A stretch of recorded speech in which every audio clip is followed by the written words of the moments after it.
السلام علیکم۔ آج کا پارٹ شروع کرنے سے پہلے میری آپ سب سے ریکویسٹ ہے، پلیز میرے چینل کو سبسکرائب کریں اور میری ویڈیوز کو لائک ضرور کریں اور ان پہ کمنٹس کرنا مت بھولیے گا۔ Thank you. چلیں شروع کرتے ہیں۔ سورج کی نارنجی کرنیں دل فریبی سے مشرق کی آغوش میں سمٹ رہی تھیں جب باران نے گاؤں سے کچھ دور پر کھلے میدانی علاقے کی کچی روڈ پر اپنی گاڑی کو روکا۔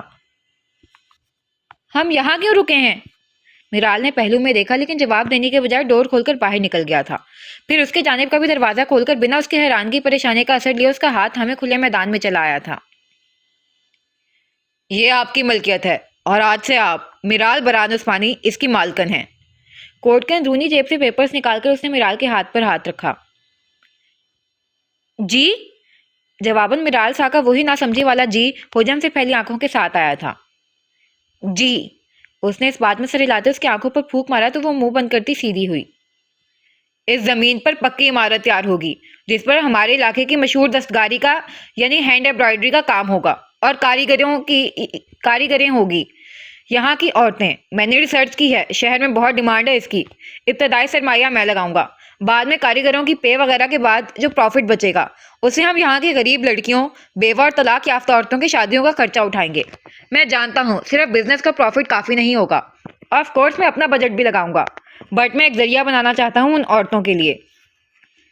اس نے پرعزم و پرجوش انداز میں اپنا منصوبہ اس کے گوشے گزار کیا، جسے سن کر میرال خوش تو بہت ہوئی تھی، پر ہاتھ پر موجود پیپرز کا مقصد اسے سمجھ نہیں آیا تھا۔ لیکن یہ میری ملکیت میں کیوں؟ منہ دکھائی سمجھ لیں آپ اپنی۔ شانش کاتے اس نے آنکھ کو دبایا تو جھینپ کر میدان کا احاطہ دیکھنے لگی جو اچھا خاصا بڑا تھا۔ ایسا نہیں ہو سکتا کہ ہم ساتھ یہاں اسکول بھی بنا دیں تاکہ یہاں کام کرنے والی عورتوں کو زیادہ سہولت ہو جائے؟ اچانک ذہن میں حوصلہ افزا خیال کودنے پر اس نے فوراً اظہار بھی کیا تھا۔ یہ باران کے دیے مان و محبت کا اعجاز تھا جو ایک بات کو 1000 مرتبہ توڑ موڑ کر کے بھی بولتے ہوئے ہچکچانے والی میرال بنا سوچے سمجھے بولنے لگی تھی۔ اچھا آئیڈیا ہے بٹ ابھی عمل نہیں ہو سکتا۔ باران کو اس کا آئیڈیا پسند آیا تھا۔ پر کیوں؟ کیونکہ یہ آدمی ابھی ذرا غریب دور سے گزرا ہے، بزنس سٹارٹ کیا ہے، بجٹ کا ایشو ہے اور اس کام میں کسی کی انویسٹمنٹ قبول نہیں کرنا چاہتا۔ بٹ ایک بار بزنس ٹریک پر آ جائے تو ہم ضرور آپ کے آئیڈیاز پر کام کریں گے۔ اس کی مسکراہٹ مان پڑتا دیکھ باران نے اس کے سر کو ہولے سے سہلایا۔ کسی اور کی نہیں بٹ میری انویسٹمنٹ میں تو کوئی مسئلہ نہیں ہے نا؟ کسی خیال سے اس کی آنکھیں چمکی۔ آپ کی انویسٹمنٹ؟ جی شاید آپ بھول رہے ہیں، میں اپنی نانو کی آدھی جائیداد کی اکلوتی مالکن ہوں۔ نانو نے اپنی زندگی میں ہی اپنی آدھی جائیداد میرے نام لکھ دی تھی اور اب میں بالغ ہوں تو اس کے ساتھ کچھ بھی کر سکتی ہوں۔ وہ گردن اونچی کر کے فخریہ بولی تھی، جس پر باران نفی میں سر ہلاتا ہنس پڑا تھا۔ میں سچ کہہ رہی ہوں، نہیں یقین تو چلے میں خالہ سا کے پاس سے فائل لے کر دکھاتی ہوں۔ خالہ سا کو ماسا نے میرا سرپرست بنایا تھا۔ وہ بچوں کی طرح ثابت کرنے کے لیے بضد ہو گئی تھی۔ ارے اس کی ضرورت نہیں، مجھے یقین ہے، پر باران نے فوراً سے شانوں سے تھام کر روکا۔ پر کچھ نہیں، اگر یہ چیز میری ہے تو اتنا تو حق بنتا ہے نا میرا۔ وہ بڑے ہی مان بھرے انداز میں بولی تو باران نے بلا ہیج و حجت اس بات میں سر ہلا دیا تھا۔ اس کی ملکیت تھی وہ، چاہے وہ جو کرتی۔ بہترین پہلو تو یہ تھا کہ اس کے برسوں سے کہیں حالات و رویے کی زد میں کھو چکی خود اعتمادی لوٹ رہی تھی۔ اس کے علاوہ وہ چاہ بھی کیا سکتا تھا؟ ویسے آپ نے یہی کیوں سوچا؟ واپسی کی راہ پر جواب جانتے ہوئے بھی اس نے سوال کیا تھا۔ کیا؟ گاڑی ڈرائیو کرتے ہوئے وہ سبھی چہرے پر نظر ڈال کر مسکرایا۔ یہی ہمارے نام پر اس ویلفیئر ہاؤس کو رکھنے کا۔ گود میں دھیری پروجیکٹ فائل پر انگلیاں پھیرتے اس نے براہ راست اس کی ذہین آنکھوں میں دیکھتے ہوئے پوچھا۔ کیونکہ میں نہیں چاہتا کوئی اور میرال اپنی شخصیت کو مسخ کرے، اپنی خودی اور خود اعتمادی پر سمجھوتا کرے۔ وہ نرم سے لہجے میں گویا ہوا۔ کیونکہ ہر میرال کی قسمت میں باران عثمانی نہیں ہو سکتا نا، جو اس کی بکھری شخصیت کو واپس سے جوڑ کر اسے نئی زندگی سے متعارف کروا سکے۔ اس نے پہلی بار کھل کر اعتراف کیا تھا۔ آنکھوں میں نمی تھی لیکن ان میں خوشی و تشکر کا جذبہ پنہا تھا۔ باران ہولے سے اس کا ہاتھ گرفت میں لیتا سٹیئرنگ پر رکھ گیا تھا۔ اب اگلا سین۔ کسی کی رکتی ہوئی سانسوں نے چل پڑنا ہے، تمہیں تو صرف ذرا ہنس کے بات کرنی ہے۔ میرا بائیکاٹ کس سلسلے میں چل رہا ہے؟ مجھ سے کون سا جرم سرزد ہو گیا ہے؟ وہ کافی کے 2 مگ اٹھائے چھت پر مخصوص جگہ کھڑی وردہ کے پاس آیا تھا جو شہراز عثمانی لوگوں کے لوٹنے کے بعد سے اس کا بائیکاٹ کیے ہوئی تھی۔ ارے آپ نے اپنی مرضی سے اپنے والد کو معاف کرنے کا فیصلہ لیا ہے، اس میں میرا 1% بھی ہاتھ نہیں تھا، پھر نزلہ مجھ پر کیوں گرے؟ منڈیر پر دونوں مگ رکھتے اس نے اپنی صفائی میں آواز اٹھائی، doctor don't try to be so smart, okay? وہ بگڑی، انفارچونیٹلی میں پہلے سے ہی ہوں، so I am not trying to be. وہ معصومیت سے بولا، مجھے آپ سے بات ہی نہیں کرنی ہے۔ وہ بھڑک کر وہاں سے جانے لگی تھی۔ ارے معلوم تو ہوا کیا ہے؟ وہ ذرا سا راہ میں رکاوٹ بنا۔ ڈاکٹر آپ کو پریٹینڈ کرنے کی ضرورت نہیں ہے، اوکے؟ آپ اچھی طرح جانتے ہیں مجھے غصہ کیوں آ رہا ہے۔ اس کے مسکراتی آنکھیں اپنی برہم نگاہیں الجھاتی وہ چبا کر بولی تھی، سوری مادام، میری ایکسپرٹیز ہیومن سائیکالوجی میں ہے، ویمن سائیکالوجی میں کسی قسم کی مہارت کا میں دعوے دار نہیں، بلکہ مجھے تو لگتا ہے ہماری صنف میں اس مضمون میں دعوے داری کی جرت کوئی کر بھی نہیں سکتا۔ اتنا خوف تو ہماری صنف کو ٹو سے سیلف اویئرنیس ہماری صنف کو ہے۔ اس کی برہمی کا بھرپور لطف لیتے وہ بظاہر محتاط انداز میں گویا ہوا تو وردہ کو اپنے حساب سے ٹکتے ہوئے محسوس ہوئے۔ آپ نائٹ کر رہے ہیں ڈاکٹر؟ میری مجال، میں تو بس خود سمیت اپنے تمام ہم صنف کی نااہلی پر تجزیہ کر رہا ہوں، آپ چاہیں تو اطراف نالائکی بھی کہہ سکتی ہیں۔ آج ان انکساری کا امتزاج لیے گویا معصومیت کی انتہا ہو گئی تھی۔ You know what doctor, forget it, مجھے آپ سے کچھ کہنا ہی نہیں ہے۔ اس کے انجان بننے کی کامیاب اداکاری پر سرتا پاس سلگتی ہوئی وہ تن فن کرتی واک آؤٹ کرنے کو تھی کہ بدر نے ہولے سے اس کی مرمری کلائی پر اپنی لامبی انگلیوں کا سرسراتا ہوا گرفت ڈال کر گویا اس کے قدم ہی نہیں پورے وجود کو سلمس کا قیدی بنا دیا تھا۔ مجھے یقین ہے اعجاز لمس سے ایک دن وہ خار کو بھی شکفتہ گلاب کر دے گا۔ اتنے عرصے کی شناسائی میں بدر بن زکا نے پہلی مرتبہ ارادتاً اسے چھوا تھا، ورنہ وہ مومن مرد احتیاط کی حد تک رکھتا تھا۔ اس کے نکاح میں آ جانے کے باوجود بھی اس کی محتاط طبیعت میں کوئی تغیر نہیں آیا تھا۔ پھر اس تلسمی پہلے لمس پر کیسے نہ وہ موم کی گڑیا پگھلتی؟ کیا کہتا میں؟ آپ اس لمحے مجھ سے کس اقدام کی توقع رکھتی تھیں؟ کیا ایسے استحقاق سے آپ کی کلائی تھام کر سب کی آنکھوں میں آنکھیں ڈال کر اپنے حقوق کی دعوے داری کرتا؟ یہ کہتا کہ یہ لڑکی میرے نکاح میں ہے، بھلے سے آپ لوگوں کا ان سے جو بھی رشتہ ہو، آپ زوجہ بدر بنت زکا کو اس دہلی سے پار لے جانے کی بات تو دور سوچ بھی نہیں سکتے، ممنوع ہے یہ یہاں۔ وہ سحر آفرین لہجے میں پہلی مرتبہ وہ معتبر و معطر حوالہ استعمال کرتا اس لڑکی کے سارے سدبد سلب کر گیا تھا۔ وہ دم سادے کسی کملی جھلے کی طرح اس کا وجیح چہرہ تک رہی تھی۔ ایک لمحے کے لیے ایسا کر بھی جاتا، لیکن شکر میرے اچھے حافظے نے میری بچت کروا دی۔ اس نے باضابطہ سر اٹھا کر شکر کا کلمہ پڑھا تو وردہ پر تلسم ٹوٹا۔ What do you mean doctor? وہ کچھ بے چین سی ہوئی تھی۔ مجھے اچھی طرح یاد ہے کہ جن حالات میں ہمارا نکاح ہوا تھا، بلکہ جن مجبوریوں کے بنا پر آپ نکاح کے لیے راضی ہوئی تھیں، بلکہ راضی کیا تھا فاطمہ بی نے۔ بدر نے مصنوعی تعصب سے اسے ذہن پر زور دینے کے لیے مجبور کیا تھا۔ فاطمہ بی نے اس کی ماں کی آخری وصیت یاد دلاتے ہوئے اس کے سامنے شرط رکھی تھی کہ اگر وہ بدر کے ساتھ جانا چاہتی ہے تو اسے بدر سے نکاح کرنا ہوگا۔ خود بدر بھی تھوڑی ہچکچاہٹ کے بعد اس لیے راضی ہو گیا تھا کہ اسے خود بھی ایک نامحرم لڑکی کو بنا کسی شرعی رشتے کے ساتھ لے کر جانا اچھا نہیں لگ رہا تھا۔ بھلے سے حالات کی مانگ تھی یہ، اور وہ اس لڑکی کا ڈاکٹر تھا، لیکن شریعت کی حدود تو حدود ہے نا۔ لیکن تب کی بات الگ تھی، اب حالات نے بہت کچھ بدل دیا تھا۔ تو آپ کہنا کیا چاہ رہے ہیں کہ وہ نکاح انویلڈ ہے؟ تمام حالات پر سر نو غور و خوض کرتے اس نے تشویش سے پوچھا۔ اس کے معصومانہ سوال پر کب سے اس کے چہرے کے اتار چڑھاؤ دیکھ رہے بدر کو بے ساختہ ہنسی آئی تھی، جسے وہ فوراً ضبط کر گیا۔ میں نے ایسا تو نہیں کہا۔ اس نے لاپرواہی سے شانے اچکائے۔ تو آپ کیا چاہتے ہیں ڈاکٹر؟ میں نیل ڈاؤن ہو کر آپ کو پرپوز کروں؟ تب آپ کو سیٹسفیکشن پلس ویلیڈیشن ملے گی۔ اس کے تب کر دھڑلے سے کہنے پر لہجے بھر کے لیے بدر گڑبڑا سا گیا تھا۔ وہ جانتا تھا اس کی ٹیڑھی مریضہ دل کی کچھ زیادہ ہی صاف ہے۔ جو دل میں ہوتا ہے وہ لبوں پر لاتے ہوئے فلٹر بالکل استعمال نہیں کرتی تھی۔ اقرار تو اقرار، انکار تو انکار، آئیں بائیں شے اس کی شریشت میں ہی نہیں تھا۔ پر اس کے بے ساختہ معصومانہ اعتراف نے بدر بن زکا کے سمجھدار دل کو شرارت پر اکسایا تھا۔ That's okay with me if you want to do that۔ اس نے فراق دلی سے اجازت دی، جس پر وہ جل کر خاکستر ہوئی تھی۔ It's impossible even in your dreams doctor, پھاڑ کھاتے لہجے میں غرائی۔ اوکے، کافی تو پی لیں۔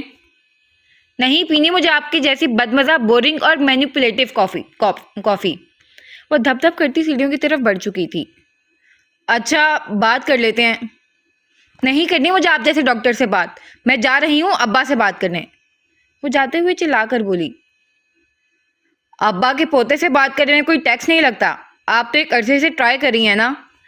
منڈیر سے نیچے جھانکتے ہوئے وہ باز نہیں آیا تھا۔ وہ جواب دینے کے بجائے تیزی سے اندر چلی گئی۔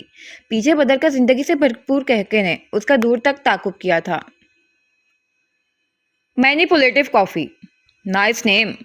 ٹھنڈی کافی لبوں سے لگاتے اس کے لبوں پر بڑی دل آویز مسکراہٹ کھیل رہی تھی۔ معتدل دھڑکنوں میں ہلکا ہلکا سرور آمیز بے ترتیبی بھی تھی۔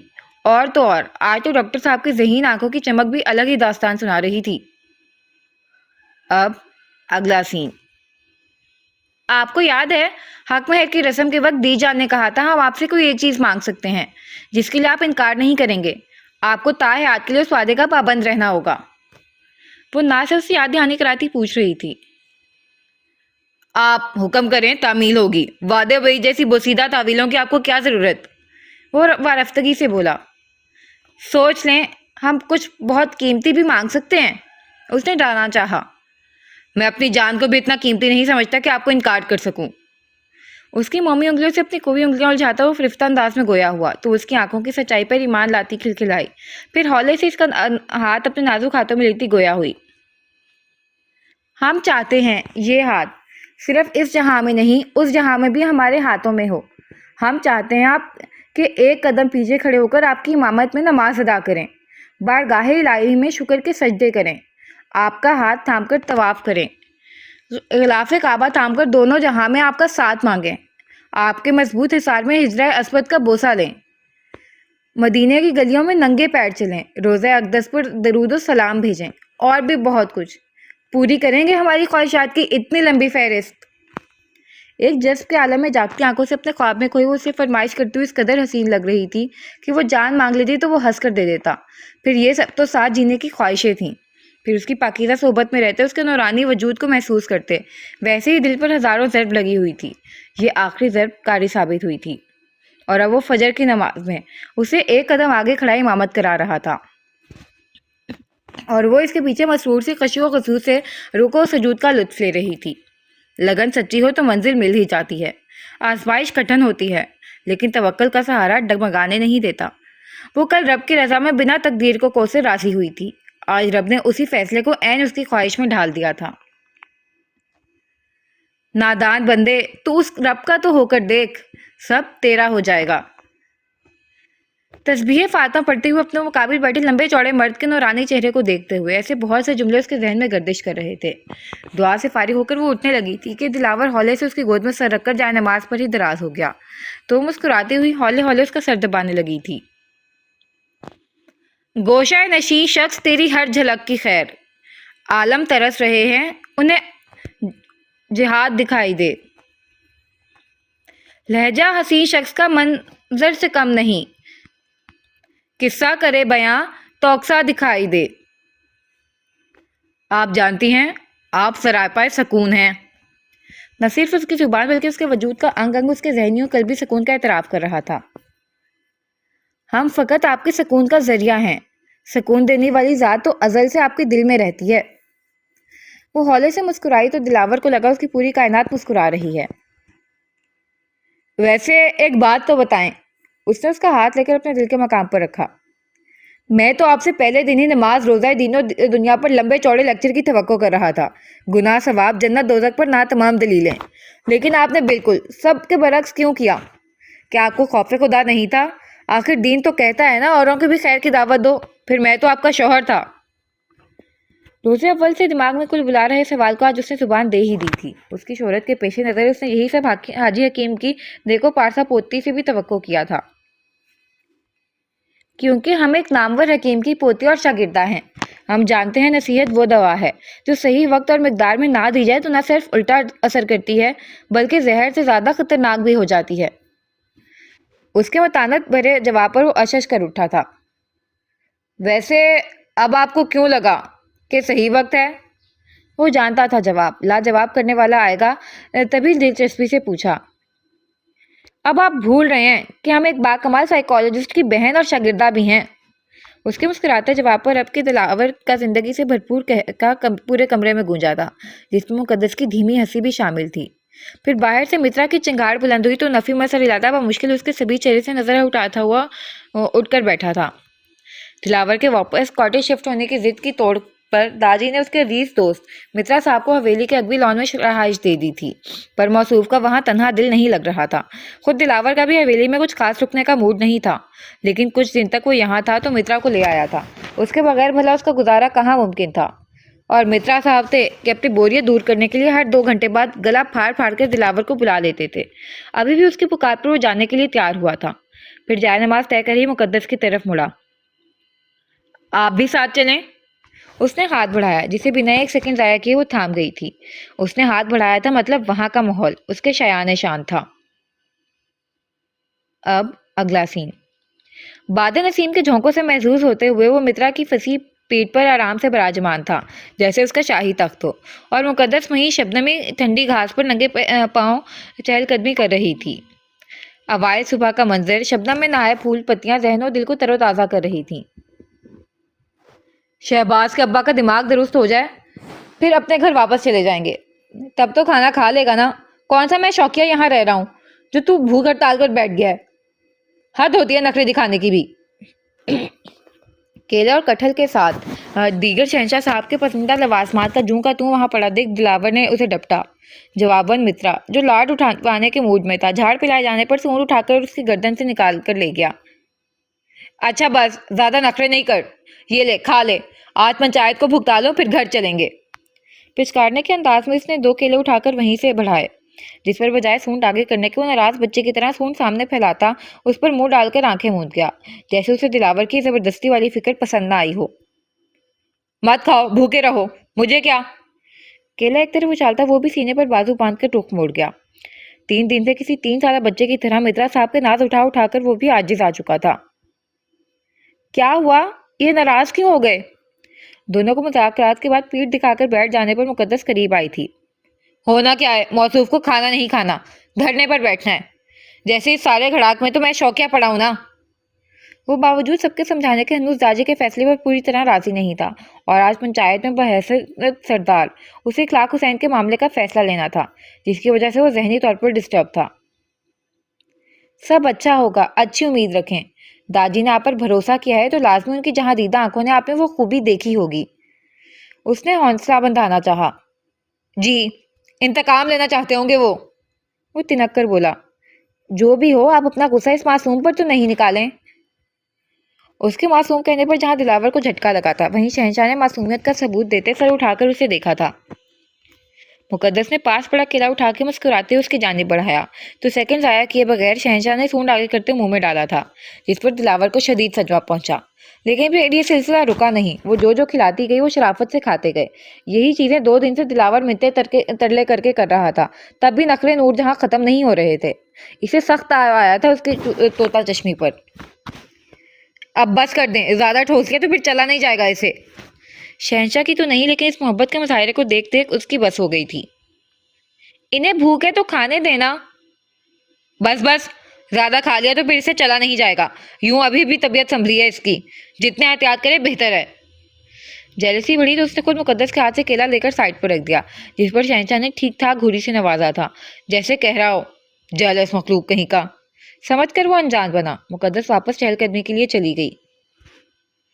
بیٹا، مجھے لگ رہا ہے اب سنجیدگی سے مجھے تیرے متعلق سوچنا پڑے گا، ڈھونڈنی پڑے گی کوئی خران سی ہتھنی جو لگام ڈالے گی تمہیں۔ دانت پر دانت جما کر دلاور نے دھمکایا تو شہنشاہ نے سونڈ ہلاتے ہوئے بات کو یوں ہوا موڑایا جیسے کہہ رہا ہو، ہاں ویسے ہی نا جیسے داجی نے تمہارے لیے ڈھونڈی تھی، نکیل ڈالنے والی۔ شرم کر لے، ابھی انہوں نے حلق تک ٹھسایا ہے تجھے۔ ملامت کرتا ہوا رازدارانہ انداز میں اس کے قریب جھکا۔ ویسے بتایا تھا نا تجھے پہلے ہی دن، جادوگرنی ہے یہ، دیکھ آخر مجھ پر بھی جادو چل ہی گیا ان کا، اب ان کے علاوہ کچھ نظر ہی نہیں آتا مجھے۔